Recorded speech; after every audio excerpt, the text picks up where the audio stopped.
O que é que o amor e a separação têm em comum? Olha, parece um paradoxo, né? Mas para o poeta Khalil Gibran, essa é justamente a chave para uma união de verdade. Hoje a gente vai mergulhar no capítulo sobre o casamento da sua obra-prima, O Profeta, e vamos fazer isso com a ajuda das interpretações da filósofa Lúcia Helena Galvão para a gente entender essa ideia que, no fundo, é surpreendente.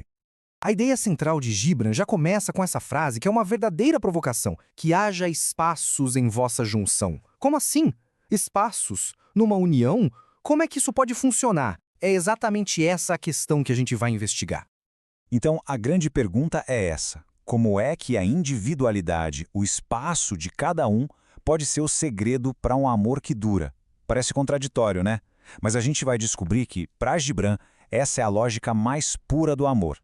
Para a gente conseguir decifrar a mensagem do Gibran, primeiro a gente precisa entender uma coisa muito importante. Que tipo de livro é O Profeta? E isso, olha, muda completamente o jeito como a gente lê os conselhos dele.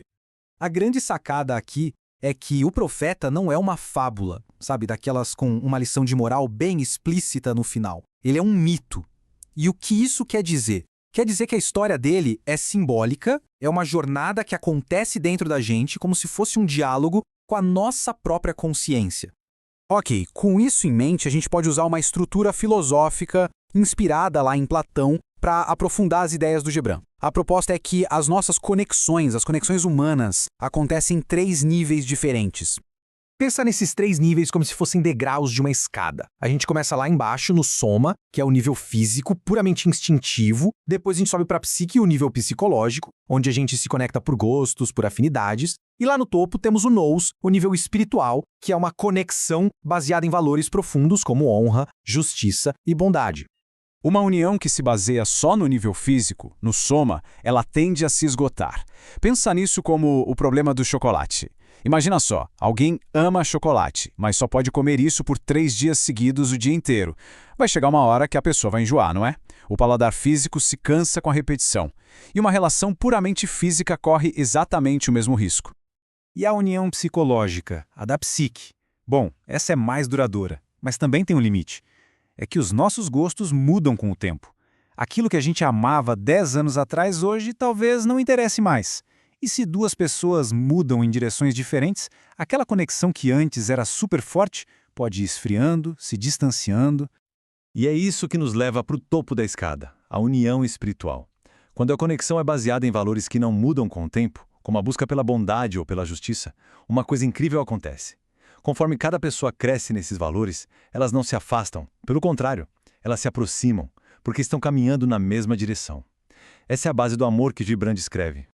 Agora que a gente entendeu essa base filosófica, podemos finalmente mergulhar nas metáforas poderosíssimas que o Gibran usa para ilustrar a importância de manter a individualidade dentro de uma parceria. Ele nos aconselha a não transformar o amor numa corrente, numa prisão. Muito pelo contrário. O amor deve ser como um mar em movimento, um espaço dinâmico que conecta as 2 praias, as 2 almas individuais, sem que uma precise desaparecer. A ideia aqui é que a gente pode e deve compartilhar os frutos da nossa vida interior, o pão, o vinho, mas não dá para viver a vida interior do outro por ele. Cada um de nós precisa cultivar a sua própria fonte de sustento para só então poder compartilhar o que colheu. E o Gibran reforça essa ideia com imagens muito fortes da arquitetura e da natureza. Pensa bem, os pilares que sustentam um templo precisam estar separados para serem fortes. Uma árvore não cresce direito à sombra da outra. E as cordas de um instrumento, elas vibram com a mesma música, mas precisam ser distintas. A força e a harmonia vêm da integridade de cada um, não da fusão. E isso, gente, bate de frente com aquela ideia popular do você me completa. A filosofia aqui é muito clara. Um relacionamento não é a união de 2 metades, mas sim a conexão entre 2 seres humanos completos e inteiros. A inteireza deve ser encontrada primeiro dentro de si. Então, qual é o propósito final de uma parceria com esse olhar? Com certeza não é prender. É algo muito, muito maior. Nas cartas que ele escrevia para o grande amor dele, a Mary Haskell, Gibran resumiu essa ideia perfeitamente. Uma parceria de verdade não aprisiona, ela inspira a crescer, a voar. O amor se torna um catalisador para a liberdade e não para a restrição.